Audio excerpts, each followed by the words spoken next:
ధ్యానం.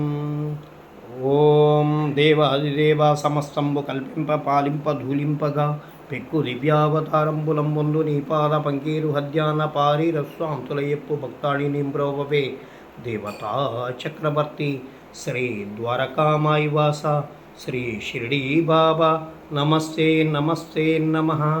దీనాది దీనార్థి లోకోర్తి విచ్ఛేదన భవ్య దివ్యౌషధ ప్రభావ అచించ స్వరూప ఆనంద సంధాయక బహుజన్మ ప్రారబ్ధ బాధ వినిర్ముక్త సాద్గుణ్య శ్రీ షిరిడీ బాబా నమస్తే నమస్తే నమః. సమస్తంబు కల్పింప పాలింప ధూలింపగా పెక్కు దివ్యావతారంబులం పొందు నీ పాద పంకేరు హద్యాన్న పారీరస్వంతులయప్పు భక్తాళింబ్రవవే దేవతా చక్రవర్తి శ్రీ ద్వారకామాయి వాస శ్రీ షిరిడీ బాబా నమస్తే నమస్తే నమః.